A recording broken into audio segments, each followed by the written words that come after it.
Қызын кедейге бермеу үшін тракторшы жігітті жазықсыз қаматып жіберген қатыгез әкенің тағдыры. Әлімнің бұл ауылға әкім болып сайланғанына 3-ші күн. Сайлауға түсерінде ауылдың жағдайын ойша зерделегенмен, адамдармен кездесіп, емен жарқын сөйлесу үшін ауылдың жай жапсарымен, құжаттармен танысып алғанды жөн көріп, хатшысына алдырып, қарай бастаған еді. Жанындағы ақ телефонның шыр еткен дауысы естілді. Телефон тұтқасын көтеріп, Жаңаөркен ауылының әкімі Әлім Талапов тыңдап тұр, деді. Әлім, саламатсыз ба? Мен аудан әкімдігінен орынбаймын ғой. Сізге аудан әкімінің алғашқы тапсырмасы. Жақын күні ауданға облыстың басшысы келіп, ауылдарды аралайды. Облыс басшысы бас сұғатын мекеме, мектепті, аралағанда жүретін жолдағы, көзге оғаш көрінетін жерлерді ретке келтірерсің. Сырлап, әктеп дегендей. Тіптен болмай жатса, тасалап, қоршай саларсың. Алғашқы тапсырма екенін ұмытпассың, деп телефон тұтқасын қойды. Аға, жайма деген хатшысына 2 күннен кейін облыс басшысы ауылдарды аралайтын көрінеді. Соған дайындық жасауымыз керек. Түсінесің ғой, көше тазалау, тәртіпке келтіру дегендей, деді де, есіне бір нәрсе түсіп, орнынан тұрып, жүр деді хатшысына. Сыртқа шығып, өзінің жеке көлігін оталдырды да, ауылдың кіре берісіндегі кеше келе жатқанда өзі көрген көріксіздеу көрініске, иесіз үйге беттеді.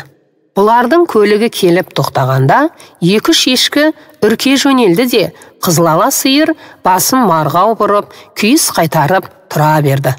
Кең аула, ара-тұра шыққан пішен сүйрігі болмаса, көбісі арам шөп. Төрде бір кездергі еңселі үйдің ұлым-жұлым қаңқасы ғана тұр.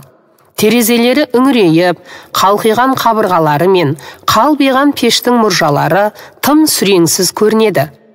Арам шөптер ортасында тең болып түйілген киіз үйдің жабулары мен сынған оқтардың үстінде күнге күйіп қаңсыған қара шаңырақ жатыр. Мына көрініс Әлімнің көңілін құлазытып жіберді. Автокөлік ішіне жайғасқан соң оталдырмай біраз отырды. Ізіне еріп, осыны көрген хатшысы да үндемеді. Сәлден кейін, бұл кімнің үйі, білесің бе? Деді. Хатшысы, кезінде совхоз директорының үйі болған деп атам айтып отыратын, деді. Атаң бар ма? Деп сұрауын сұраса да, ыңғайсызданып, хатшысына қарады. Бар, аудан әкімі сізді ауылға таныстырғанда сөз сөйлеп, бата берген қария, деді. Онда ақсақалға сәлем берейін, деп көңілді тіл қатқан Әлім иығынан бір зіл түскендей жеңілдеп сала берді.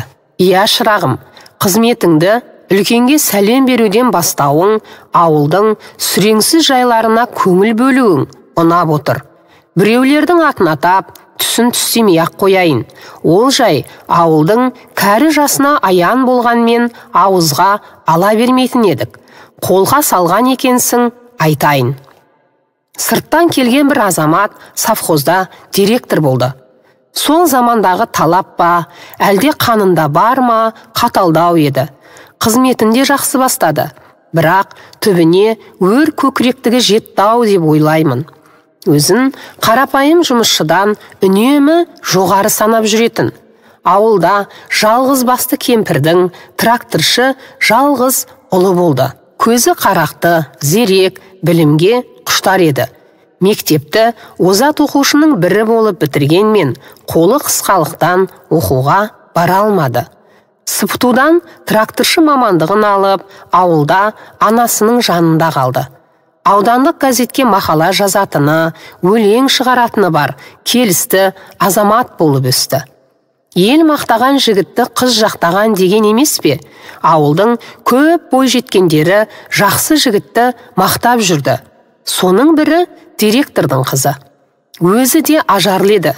Оның үстіне үлдемен бүлдеге оран ғасын тіптен әдеміленіп кетті.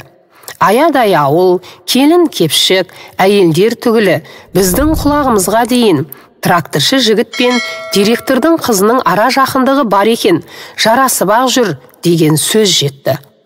Қыз Алматыда оқуда жүргенмен хаттары үзілмей, келсе екеуінің жұптары жазылмай жүргені директорға ұнамады.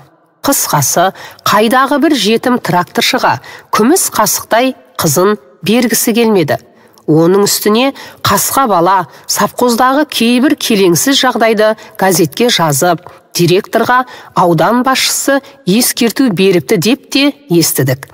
Содан есебін тауып, ол байғұстан тракторын тартып алып, отардың соңына салып, қойшыны куә қылып, жоғалған төлдерді ұрлады деп соттатып жіберді.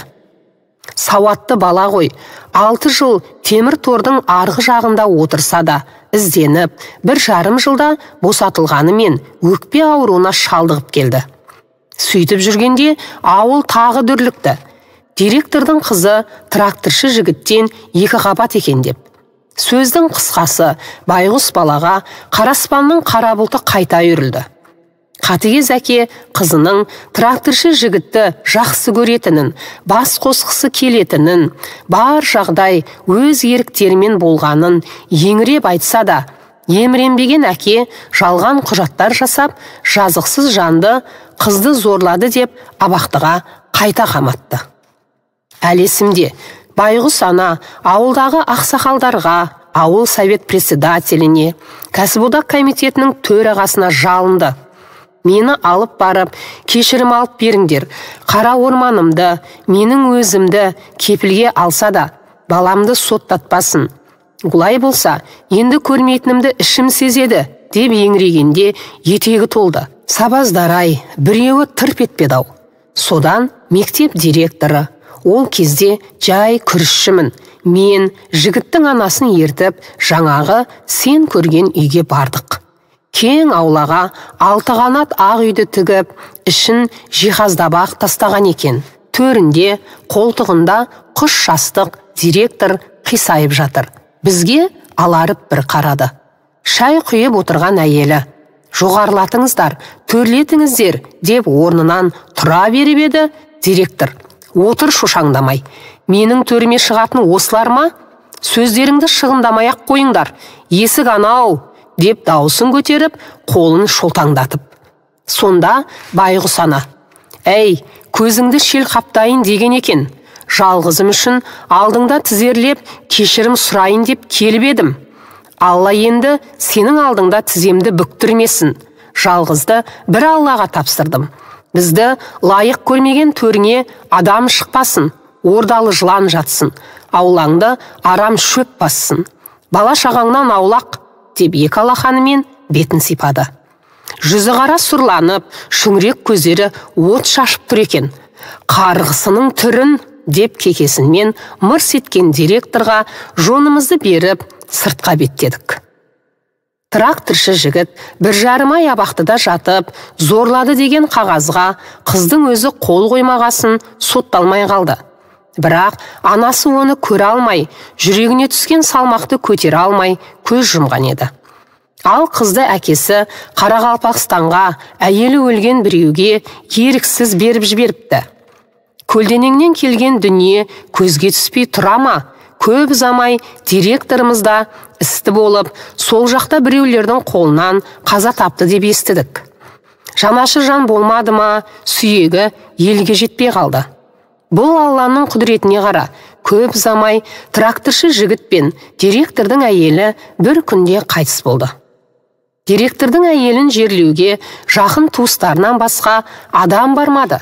Тіпті армияға барып, Ресейде қалып қойған баласы да, Қарақалпақстандағы қызы да келмеді. Ал тракторшы жігітті бүкіл ауыл болып шығарып салды. Кластастары мен ауыл жастары тік тұрып қызмет жасады. Өткен жылы тракторшы жігіттің кластастары 25 жылдан кейін бас қосты. Тракторшы жігіт пен анасының бейіттеріне барып Құран бағыштады. Араларында қасына тракторшыдан аумайтын боз баласын ерткен директордың қызы да жүрді. Ал сен көрген үйді алуға келгендер үйдің ішінде киіз үйдің теңінде жыландардың өрмелегенін көріп жоламай кетті. Қарғыстан болды ма, көлге жақын, адам көп бармайтын үй болғасын солай болды ма, ол Тәңірге ғана аян. Кейбіреулер директордың әйелін де жылан шағып өлтірді. Адамға зияны жоқ адам еді, жұбайының кесірі тиді-ау деседі. Бірақ жанына жайылған малды жылан шақты дегенді естігенім жоқ, деп қария сөзін аяқтады. Қариямен қоштасып, ашынған ананың қарғысы текке кетпейді деген осы екен-ау деп ойлаған әлім, ол жерді үлкен басшы көрмейтіндей етіп қоштасам бекен. Әлде көрген жандарға ой салар орын болып тұра берсе қайтеді екен деп келе жатты. Құдай Есекей. Оқыған Гүлбибі Әбусайылқызы. Ұнаса лайк басып, арнама тіркеліп кетуді ұмытпаңыз.